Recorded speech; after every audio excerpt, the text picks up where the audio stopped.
Hello दोस्तों, नमस्कार। मेरा नाम है धीरज पाठक और आप देख रहे हैं पाइपिंग साफ सीरीज़।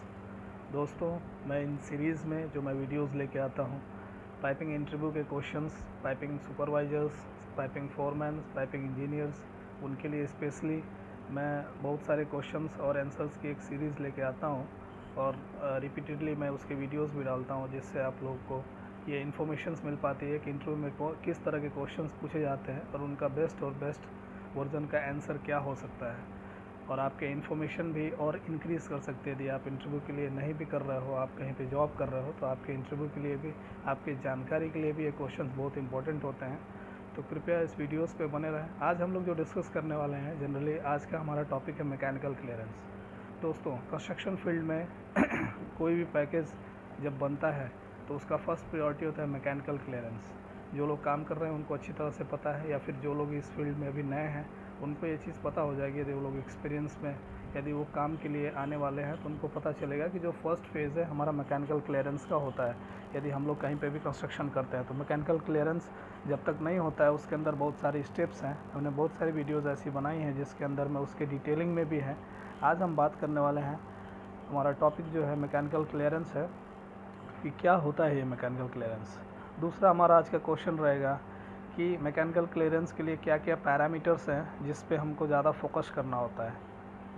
नेक्स्ट हमारा जो आज का टॉपिक रहेगा वो है कि मैकेनिकल क्लियरेंस में पंच सिस्टम किस तरह से डिवाइडेशन होता है, क्या होता है मैकेनिकल पंच और क्यों ये नेसेसरी होता है, इनको किस कैटेगरी में कैटेगराइज किया गया हुआ है। मेरा नाम धीरज पाठक है। मैं ये कंस्ट्रक्शन फील्ड में 9 साल से ऊपर टाइम से मैं जॉब कर रहा हूँ। मैं इन चीज़ों को देख रहा हूँ, मैं अपने एक्सपीरियंस को आपके साथ शेयर कर रहा हूँ। तो कृपया इन वीडियोस को लाइक, शेयर और सब्सक्राइब ज़रूर करें और नीडी पीपल्स को ज़रूर भेजें, जिससे ये इन्फॉर्मेशन एक राइट पर्सन तक जा सके। ओके, आज हमारा जैसा कि फ़र्स्ट टॉपिक हमने बताया कि मैकेनिकल क्लियरेंस किसे बोलते हैं। तो मैकेनिकल क्लियरेंस किसी भी पैकेज के लिए, किसी भी एक सिस्टम के लिए हमें ये इंश्योर करना होता है कि उसमें जो कंपोनेंट्स हमने यूज़ किया है वो करेक्ट है कि नहीं ड्राइंग के हिसाब से। अभी ड्राइंग की बात करें तो जनरली 2 तरह के ड्राइंग्स हम लोग बेसिकली सबसे ज़्यादा यूज़ करते हैं आज के टाइम पे। पहले हम लोग GAD का भी यूज़ करते थे, बट अभी वो थोड़ा मर्ज हो गया है।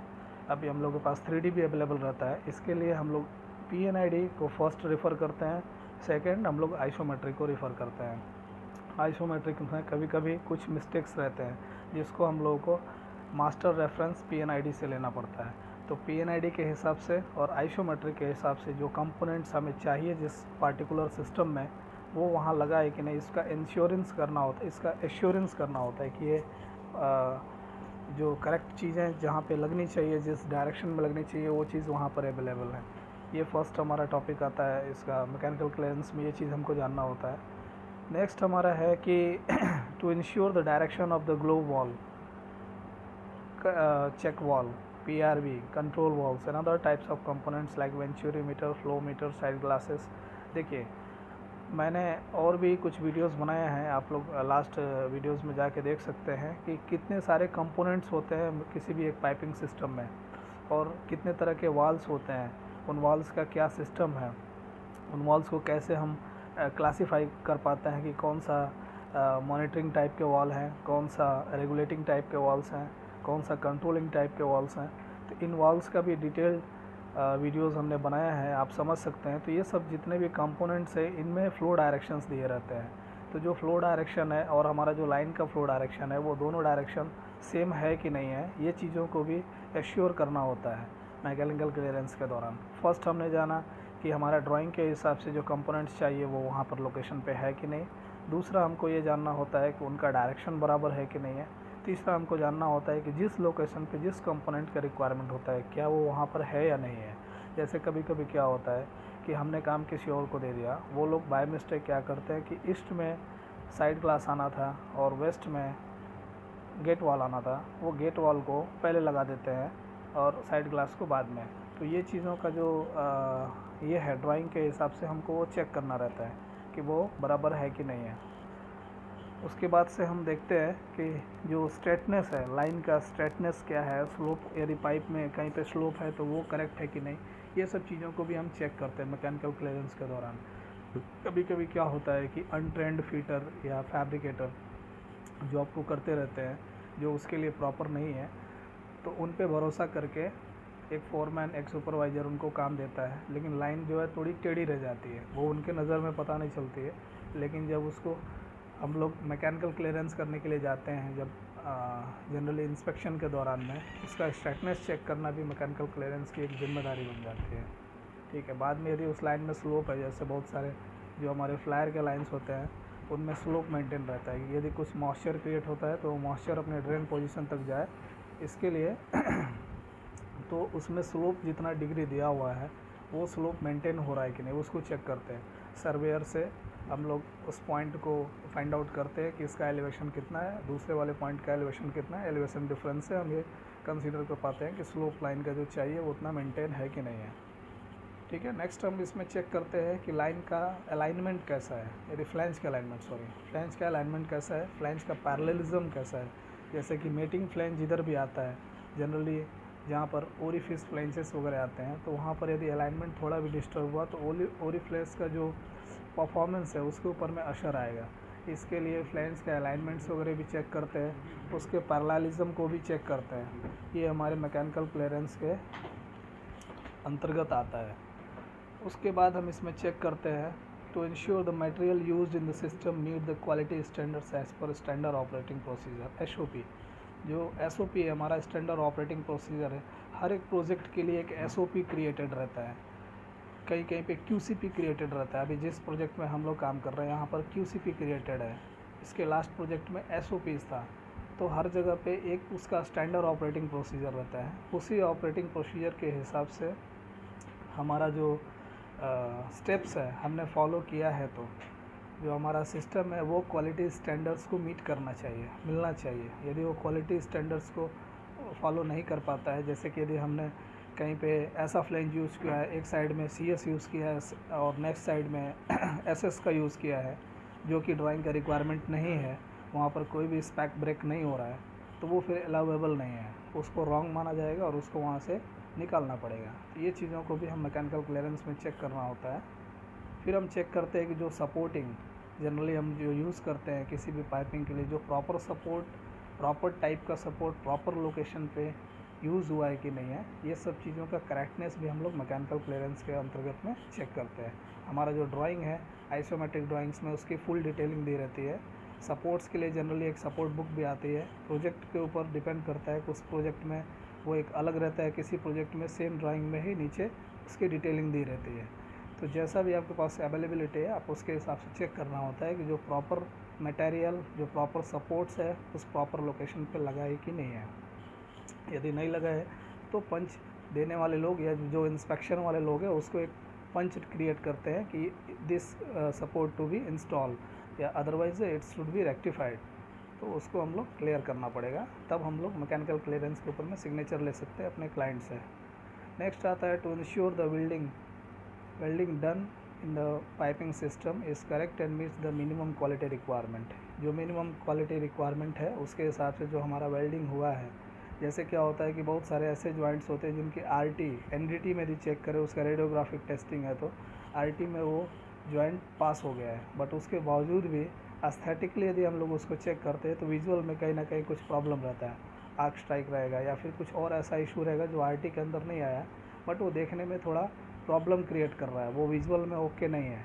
उस कंडीशन में भी हम विजुअली भी वॉच करते हैं, यदि प्रॉब्लम है तो हम लोग फिर उधर एक पंच क्रिएट करते हैं और उसको फिर रेक्टिफाई करते हैं, then only we can move for the mechanical clearance. भी ये जो डायग्राम मैं आपके सामने लेके आया हूँ, इसमें आप देख सकते हैं कि एक येलो कलर का एक्सचेंजर है। इस एक्सचेंजर के से टोटल 5 लाइंस निकल रही है, एक उसमें ड्रेन पॉइंट भी है। तो इनमें से 2 पैकेज क्रिएट हुआ है, एक पैकेज जो उसके लेफ़्ट साइड से क्रिएट होते हुए दूसरे के एक्सटेंशन यूनिट में जा रही है, और एक जो है उसी के ड्रेन से निकल के एक वेसल है उसके पास जा रही है। तो अभी कभी कभी क्या होता है कि इन दोनों का यदि एक दूसरे से लिंक नहीं है तो 2 अलग अलग पैकेज होंगे या फिर सिंगल पैकेज होंगे। जैसा भी पैकेज है जिसको हम फोकस कर रहे हैं उसको हमें देखना होगा कि हमारा PNID में जो भी इंस्ट्रूमेंट्स लगाने के लिए जो लोकेशंस डिसाइड किया हुआ है या फिर जिसके बाद ये आना है, तो वो चीज़ क्लियर करना पड़ता है। आइसोमेट्रिक में कभी कभी मिस्टेक्स हो सकते हैं। इसके लिए हमको, मैंने आपको पहले भी बताया कि हमको PNID को ज़्यादा रिफ़र करना पड़ेगा, क्योंकि PNID is the master documents for any piping system. Isometrics that can be differ if there is any modification comes at that time, we are doing the modification in the isometric, but regardingly we have to update on the PNID. So the PNID is the most legal documents, and it's a more approvable documents for any line work. So we have to follow the PNID first. If there is a difference in the isometric, we will go to the client, we will go to the designer, then we will rectify in the PNID also, no issue. But before that we have to follow the PNID. Okay, next move to the parameters we are using in the mechanical clearance. Actually जब हम mechanical clearance करने के लिए जाते हैं तो हमको क्या क्या पैरामीटर्स पे ध्यान देना होता है। यदि मैं जैसे कि काम करने वाला हूँ उस कंडीशन पे हमको क्या क्या पैरामीटर्स पे ध्यान होता है। मैकेनिकल क्लियरेंस क्या होता है ये हमने फर्स्ट टॉपिक में समझा है कि मैकेनिकल क्लियरेंस के अंदर में हमको क्या क्या चीज़ों को एश्योर करना होता है।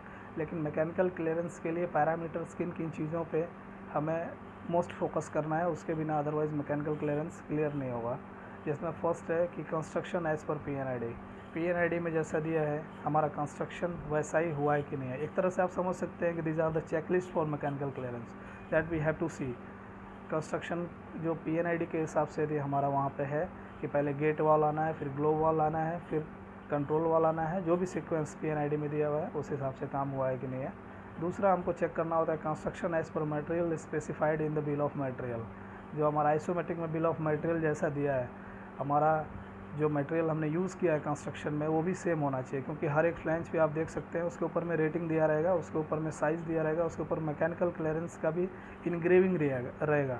तो जो इनग्रेविंग किया हुआ मटेरियल का स्पेसिफिकेशन है वो हमारे बिल ऑफ मटेरियल में सेम होना चाहिए। जिस कोड का मटेरियल उधर में यूज़ कर रहे हैं हम लोग कंस्ट्रक्शन में, वो सेम कोड हमारा बिल ऑफ मटेरियल में शो करना चाहिए फॉर सेम पार्टिकुलर पैकेज। तो that also we have to verify during the time of mechanical clearance. Next, जैसा कि मैंने अभी आपको इसके पीछे भी बताया कि लाइन स्ट्रेटनेस और वर्टिकलिटी चेकिंग भी रहता है। यदि लाइन हुआ है, मटेरियल भी ओके है और जिस लोकेशन पे लगना है वो भी ओके है, बट हमने जो काम किया है वो किसी अनस्किल्ड फिटर से काम कराया गया है, उस कंडीशन में क्या होता है कि लाइन की वर्टिकलिटी बराबर नहीं है या फिर उसका स्ट्रेंथ बराबर नहीं है, तो उसको हमें चेक करना होगा। उसके लिए बहुत सारे डिवाइसेस हैं, वो QC पीपल के पास भी रहते हैं, जिससे वो लोग लाइन की वर्टिकलिटी और स्ट्रेंथ चेक करते हैं। जैसे कि स्पीड लेवल से उसकी स्ट्रेंथ चेक की जा सकती है, लाइन डोरी से उसकी वर्टिकलिटी चेक की जा सकती है। तो इस तरीके से पैरामीटर्स को फॉलो करके हमको ये चेक करना होता है। नेक्स्ट होता है flange parallelism and wall positioning. जो वॉल का पोजीशन है वो हमें चेक करना होगा कि वॉल पोजीशनिंग, जैसे कि मैक्सिमम मिस्टेक क्या होता है कि जो बाईपास लाइन है जनरली उसमें ग्लोब वॉल आते हैं, और जो मेन स्ट्रीम लाइन रहती है वहाँ पे बॉल वॉल या गेट वॉल आते हैं। बट ज़्यादा तक मिस्टेक ये हो जाती है कि लोग बाईपास में ग्लोब लगाने के बजाय मेन लाइन में ही ग्लोब को यूज़ कर लेते हैं। तो यदि ड्राइंग के जैसा भी रिक्वायरमेंट है वो चीज़ों को हमको चेक करना होगा कि वॉल का पोजीशन कैसा है, हैंडल उसका जो स्पेंडल का हैंडल है वो कैसा है, वो भी हमको चेक करना होता है कि यदि स्पेंडल डायरेक्शन अपवर्ड दिया है। समटाइम्स कुछ ऐसे भी कंट्रोल वॉल होते हैं जिनका 45 degree south, 45 degree north, depends on the process of the line that we have to maintain. Next होता है कि flow direction of the line and components used. जो उसके अंदर कंपोनेंट्स यूज़ कर रहे हैं उनका फ्लो डायरेक्शन बराबर है कि नहीं है, इसको चेक करना होता है। फिर welding quality in terms of NDT requirement. NDT requirements में यदि लाइन के ऊपर में रेडियोग्राफिक टेस्टिंग है, मैकेनिकल पार्टिंग,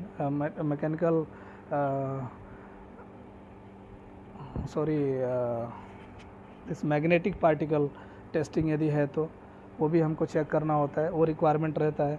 कहीं कहीं पे NDT रिक्वायरमेंट नहीं होता है, लेकिन स्टार्टिंग में ही जब हम लोग काम करते हैं उसी दौरान उसके रूट में उसके फाइनल में DP करके चेक करते हैं। तो DP की रिक्वायरमेंट ही होती है कहीं कहीं पे, तो हम वहाँ पे स्टेप वाइज जब वेल्डिंग चलता रहा उसी दौरान डाई पेनिट्रेशन टेस्ट से भी हम उसको चेक कर लेते हैं। तो ये सारी चीज़ें आती है जो हमारा मैकेनिकल पैरामीटर्स में ध्यान देना होता है। एक तरह से ये चेकलिस्ट है जब हम मैकेनिकल क्लियरेंस जब चेक करने जाते हैं उस कंडीशन में। इन्हीं पैरामीटर्स के ऊपर में क्लाइंट का भी ऑब्जर्वेशन रहता है। हमको वो सारी चीज़ों को यदि हम पहले से क्लियर किए रहेंगे तो क्लाइंट का जो रिक्वायरमेंट है उसे हम मीट कर पाएंगे।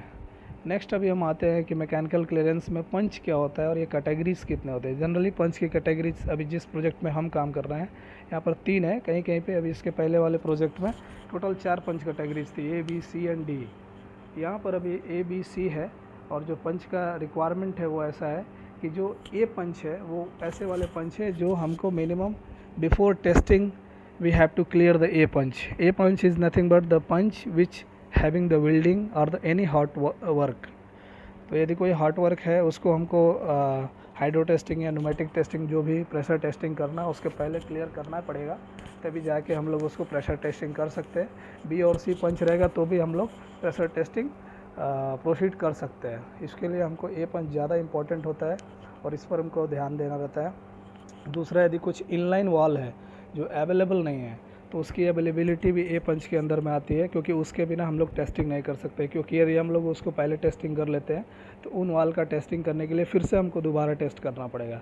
इसके लिए हमको जब तक होल्ड करना पड़ेगा प्रेशर टेस्टिंग जब तक कि इनलाइन वॉल लोकेशन पे अवेलेबल ना हो। ओके। नेक्स्ट होता है जो बी पंच होता है। बी पंच जनरली होते हैं जो कोल्ड वर्क होते हैं, जिसमें कोई हॉट वर्क नहीं है, support already, primary support already जैसे समझिए कि लग गया है, सेकेंडरी सपोर्ट में कुछ बाकी रह गया है थोड़ा बहुत, तो हम लोग टेस्टिंग कर सकते हैं। सेकेंडरी सपोर्ट हम उसके बाद भी लगा सकते हैं, क्योंकि there is no any hot work after the testing, so there is no any problem will create during the after the testing, so we can proceed. This things are come in the B punch. अभी जैसा कि मैंने इसमें लिखा भी हुआ है कि this is important after the pressure testing like a jack screw.